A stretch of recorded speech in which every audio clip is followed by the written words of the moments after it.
자, 조달청 일반 용역 적격 심사 세부 기준 설명해 드리도록 하겠습니다.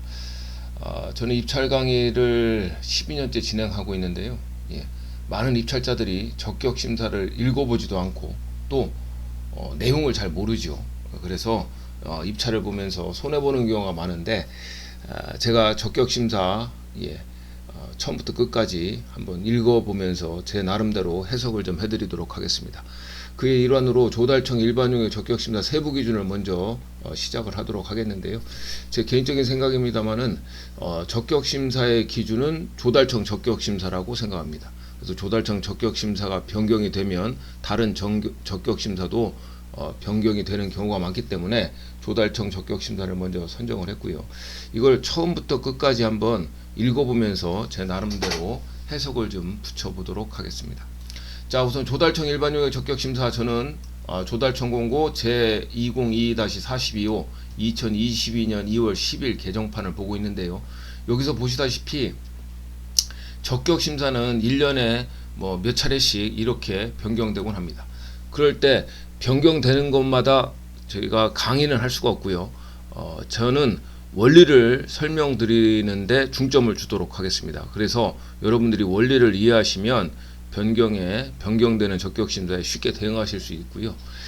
제가 지금 보고 있는 적격심사는 어디에 있냐면, 여기는 제가 이제 몸담고 있는 사이트지요. info21c라는 입찰 사이트입니다. 여기에 보시면 info21c.net이고요. 입찰 교육 페이지에 교육이 있고 입찰 자료실, 그 다음에 여기 보시면 적격심사 자료가 있습니다. 적격심사 자료실 가보시면 각 발주처 적격심사마다 최근 자료를 저희가 수록을 해놨고, 여기는 회원가입을 안 하셔도 적격심사 자료를 보실 수가 있습니다. 자, 그래서 여기서 이제 적격심사 자료를 찾으시면 되고요. 자, 내용을 좀 보도록 하겠습니다. 내용 제1조 목적 보도록 하겠는데요. 이 기준은 계약 기준, 적격심사 기준 이하 적격심사 기준이라고 한다. 제6조에 따라 조달청에서 집행하는 일반용역 입찰의 낙찰자 결정에 적용할 적격심사 세부 기준을 정함을 목적으로 한다, 이렇게 되어 있고요.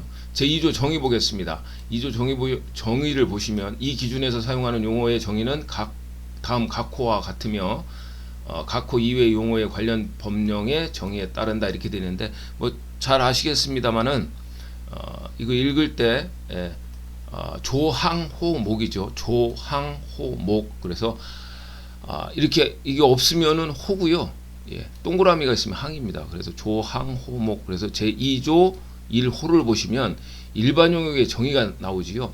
일반용역이란 좀 긴데요. 국가를 당선한 계약에 관한 법률의 제4조 지방단체 당사를 하는 계약에 관한 법률 제5조에 따른 용역 중 건설기술진흥법, 전력기술관리법 또는 정보통신공사업법에 규정한 용역과 그에 준하는 용역을 제외한 나머지 종류의 용역이라고 되어 있는데, 자, 여기서 이제 두 가지를 설명드리겠습니다. 무슨 얘기냐면, 우리나라 나라장터 전자입찰은 두 가지 법에 의해서 나오지요.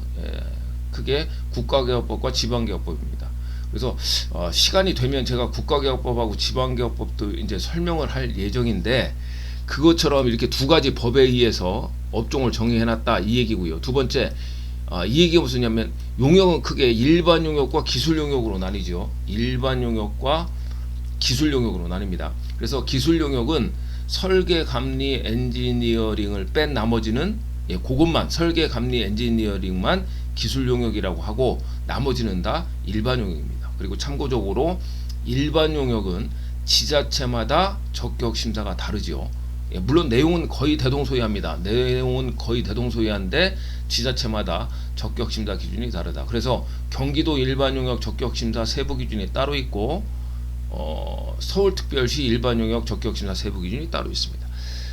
그래서 제2조 1호에서는 그 얘기를 하고 있는 거고요. 그 뒤에 이제 세부 업종, 학술 연구 용역, 청소 용역, 시설물 경비 용역, 시설물 관리 용역, 소프트웨어 용역, 폐기물 처리 용역, 육상 운송 용역 및 보험 용역 등을 총칭한다. 그래서 세부 업종을 나눠놨고요.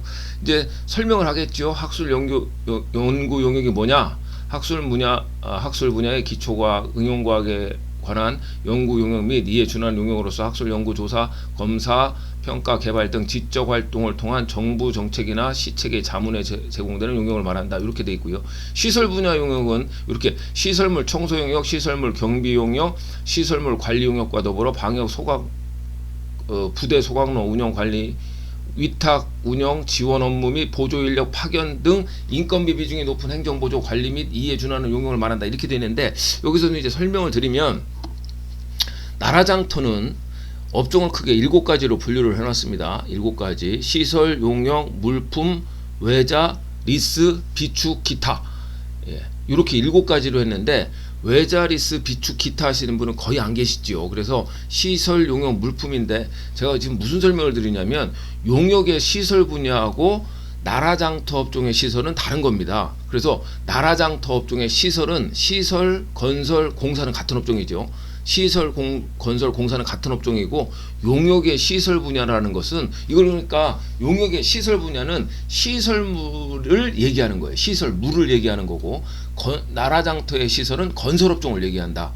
예, 이거 이제 가끔 이게 용역인데 왜 건설 업종 관련 용어가 나옵니까? 이렇게 문의하시는 분이 계시는데 그 두 개는 나눠서 봐야 된다는 걸 말씀을 드렸고요.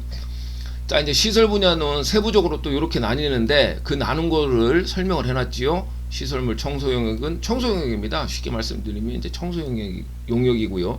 공공용 또는 공중이 이용하는 건축물, 시설물과 옥내 부대 시설 등의 청결 유지와 실내 공기 정화를 위한 청소 등을 대행하는 영업을 말한다. 이렇게 되어 있고요. 시설물 경비는 경비이지요. 그래서 국가 중요시설, 산업시설, 공공사무소, 흥행장 뭐 이렇게 쭉쭉쭉 나와 있어서 읽어보시면 되고요. 도난, 화재, 기타 혼잡 등을 위한 위험 발생을 방지하는 업무에 전부 또는 일부를 대행하는 영업을 말한다. 시설물 관리는 말 그대로 관리 해서 시설물 본체화 등 부속 시설물에 대한 운전, 점검, 유지, 보수, 에너지 적정 등 효율적 관리를 통해 시설물 이용자 및 주변 일반 주민들에게 안전하게 경제적인 시설 환경을 조성하는 업무에 전부 또는 일부를 대행하는 영업을 말한다. 자, 이 나머지는요.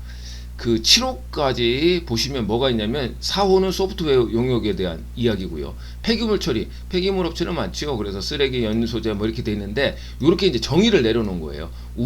육상 운송 용역은 이렇게 정의를 내려놓은 거고 보험 용역은 이렇게 정의를 내려놨습니다.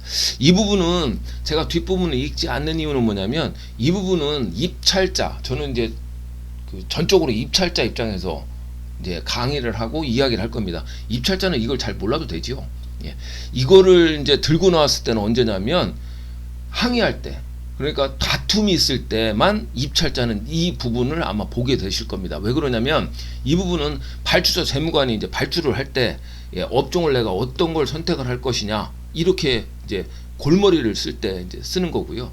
만약에 입찰자가 예를 들어서 소프트웨어 용역은 이렇게 되는데 왜 이렇게 냈습니까? 라는 것은 뭐가 전제된 거죠? 발주처하고 이제 다툼이 있다. 이렇게 보시면 되니까 용역업종에서 이렇게 다툼이 일어나는 경우는 많지 않습니다.